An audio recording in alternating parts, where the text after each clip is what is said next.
हमारी चैनल को जरूर सब्सक्राइब करें, बेल आइकॉन को दबाइए ताकि आने वाली नई वीडियोस आप सबसे पहले देख सकें। प्रभु मुद्रिका मेले मुख माही, जल्दी लांघी गए अचरज नाही। दुर्गम काज जगत के जेते, सुगम अनुग्रह तुम्हारे तेते। अर्थात इसमें कोई अचरज या आश्चर्य नहीं है कि आपने भगवान श्री राम की अंगूठी को मुंह में रखकर समुद्र को लांघ लिया। इस संसार में जितने भी मुश्किल माने जाने वाले कार्य हैं, आपकी कृपा से बहुत आसान हो जाते हैं। नमस्कार दोस्तों, कैसे हो आप? हमारी चैनल में आप सभी का स्वागत है। मैं हूं आपका दोस्त Jayesh Vaghela, founder of dharmikstory.com and secret mysteries. दोस्तों, अब आप मेरी आवाज इंडिया के नंबर 1 हिंदी पॉडकास्ट ऐप यानी ऑडियो ऐप जिसका नाम है खबरी पर सुन पाएंगे। यहाँ पर मैं श्री हनुमान जी और हमारे सनातन धर्म पर बेस्ड पावरफुल मोटिवेशनल ऑडियोज लाता रहूंगा। खबरी पर मेरी चैनल का नाम है जयेश वाघेला मोटिवेशनल स्पीकर। मुझे फॉलो करके सपोर्ट जरूर करें, लिंक डिस्क्रिप्शन में दी गई है। क्योंकि खबरी पर मैं खुद सीखता भी हूँ और सिखाता भी हूँ। दोस्तों, आज इस सोशल मीडिया के तेज दौर में हर कोई डूबा हुआ है।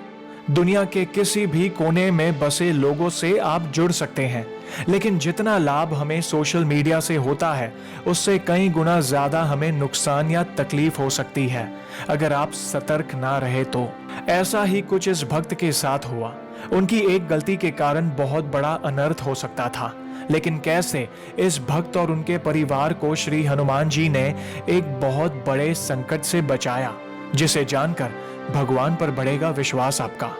और हाँ, अगर आपने भी श्री हनुमान जी की कृपा या फिर चमत्कार को महसूस किया है तो आप भी अपना अनुभव मुझे ईमेल कर सकते हैं। मेरा ईमेल आईडी है dharmikstory@gmail.com।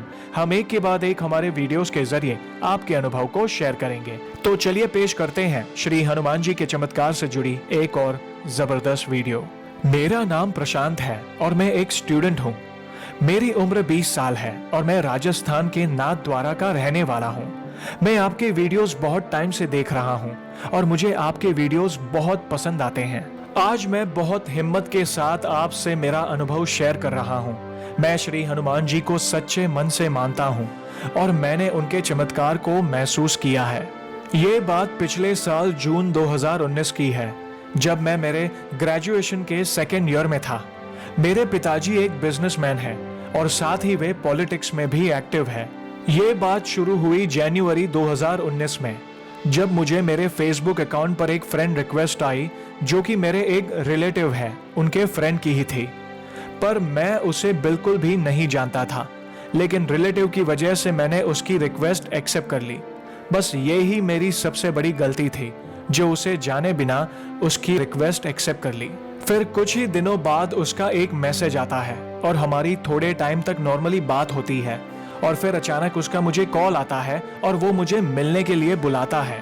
जब मैं उससे मिलने जाता हूँ तो वो मुझे बताता है कि किसी ने उसके भाई का किडनैप कर लिया है और वो उसे तभी छोड़ेंगे जब तक कि वो यानी मेरे रिलेटिव का फ्रेंड मेरा किडनैप न कर ले। इसी वजह से वो मेरे पिताजी से मिलना चाहता है। तब वो और मेरे पिताजी यहाँ के लोकल पुलिस को सारी बात बताते हैं।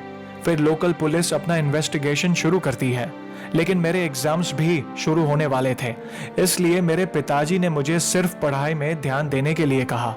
तब मैं भी अपना ध्यान पढ़ाई में लगाने की कोशिश करता हूँ और कुछ दिनों बाद मुझे मेरे मैसेंजर पर एक वीडियो रिसीव होता है, जिसमें एक लड़की हमारी फैमिली पर बहुत सारी गलत बातें बोलती है और कहती है कि अगर खुश रहना चाहते हो तो 4 करोड़ रुपए दे दो, नहीं तो ये वीडियो वायरल करके मीडिया में दे देंगे। मुझे थोड़ी देर के लिए कुछ समझ नहीं आया कि क्या करूं। उस समय मैं कोई भी रिएक्शन देने की हालत में नहीं था। मैं और मेरी पूरी फैमिली बहुत ज्यादा शॉक थी और हमें समझ नहीं आ रहा था कि अब क्या करें। मैं तो अपनी सारी उम्मीद खो चुका था, क्योंकि नॉर्मली ऐसी बातों में लड़कियों को ही सही समझा जाता है और लड़कों को दोषी समझा जाता है।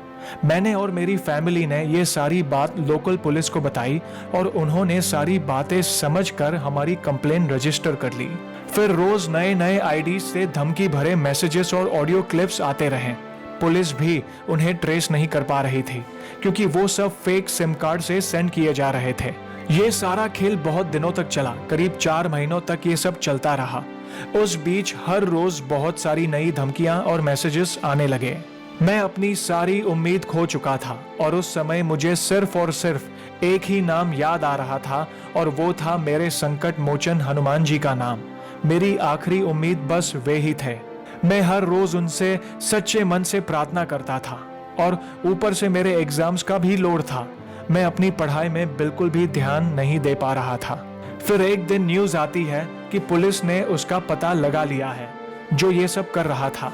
उस दिन मेरी खुशी का कोई ठिकाना नहीं था और जब मुझे पता चला कि वो वही आदमी था जिसने मुझे फेसबुक पर रिक्वेस्ट भेजी थी और जो अपने भाई के किडनैप होने की बात बता रहा था, ये सुनकर तो मेरे पैरों तले जैसे जमीन खिसक गई हो। जब पुलिस ने उससे पूछा कि ये सब कैसे और क्यों किया, तब उसने कहा कि वो मुझे किडनैप करने में सफल ना हो सका तो उसने एक लड़की हायर की और उसने उस लड़की को पैसे देने की बात भी कही, जिसके पास से वो ये सारे धमकी भरे वीडियोस और मैसेजेस बनवाता था। और वो लड़की दिल्ली की थी जो यहाँ एक सैलून में काम करती थी। उसने चोरी के फोन का इस्तेमाल किया जो वो यहाँ के लोकल फ्री वाईफाई जोन में जाके फेक आईडीज बनाते और हमें उस लड़की के द्वारा धमकी भरे मैसेजेस भेजते, क्योंकि वो लड़की दिल्ली की थी और उसकी लोकेशन ट्रेस नहीं हो पा रही थी। क्योंकि जब मैसेजेस आते थे तो लोकेशन यहाँ की यानी नाथ द्वारा की लोकल शो होती थी, पर लड़की का पता नहीं चल पा रहा था। जब पुलिस ने उसे इन सब का कारण पूछा तो उसने बताया कि जल्दी अमीर बनने की चाहत में और नाम कमाने के चक्कर में उसने ये सब किया। तब पुलिस ने उसे, उस लड़की को और उस फेक सिम कार्ड देने वाले और उसका साथ देने वाले एक लड़के को अपनी हिरासत में ले लिया। उस दिन मेरी खुशी का कोई ठिकाना नहीं था। मैं और मेरी फैमिली ही जानते थे कि हमने कितने महीनों तक इन सब चीजों का सामना किया है। मैं तहे दिल से मेरे प्रभु श्री हनुमान जी को मानता हूँ। आज सिर्फ उनकी कृपा से ही मैं सही सलामत हूँ। सिर्फ वे ही थे जिन पर मेरा पूरा विश्वास था। अगर उनका आशीर्वाद ना होता तो हमारी फैमिली का क्या होता, क्योंकि किसी के लिए भी रिस्पेक्ट सबसे इम्पोर्टेंट चीज होती है। उन दिनों मैं इतना डिप्रेस हो गया था कि मैंने सुसाइड तक करने का सोच लिया था, लेकिन सिर्फ मेरे प्रभु हनुमान जी ही थे जिन्होंने मुझे हौसला दिया और ऐसा कदम उठाने से रोका। मैं बचपन से ही श्री हनुमान चालीसा का पाठ करता आया हूँ। शायद इसी वजह से इतना बड़ा संकट टल पाया। बस आखिर में मैं यही कहना चाहता हूँ कि अगर आप श्री हनुमान जी को सच्चे दिल से मानते हैं तो कोई भी आपका कुछ बिगाड़ नहीं सकेगा, भले ही वो चाहे दुनिया के किसी कोने में क्यों ना बैठा हो। इस घोर कलयुग में श्री हनुमान जी की भक्ति ही एक सहारा है। तो दोस्तों, देखा आपने इस भक्त और इनके पूरे परिवार पर कैसा संकट आ गया था। पर कहते हैं ना, जब सारे रास्ते बंद हो जाए तो एक रास्ता जरूर खुला रहता है और वो है प्रभु की शरण में जाना। और इस घोर कलयुग में श्री हनुमान जी का प्रताप तो आप सभी जानते हैं। संकट चाहे कैसा भी हो, बस प्रभु से सच्चे दिल से प्रार्थना करें, वे आपकी सहायता जरूर करेंगे।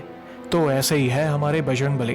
तो दोस्तों, कैसी लगी श्री हनुमान जी के चमत्कार से जुड़ी आज की ये वीडियो को लाइक और शेयर जरूर करिएगा ताकि ज्यादा से ज्यादा लोगों तक श्री हनुमान जी की महिमा को हम पहुंचा सके। और जल्द ही हम एक और सच्ची घटना के साथ वापस लौटेंगे। तब तक जय श्री राम, जय हनुमान।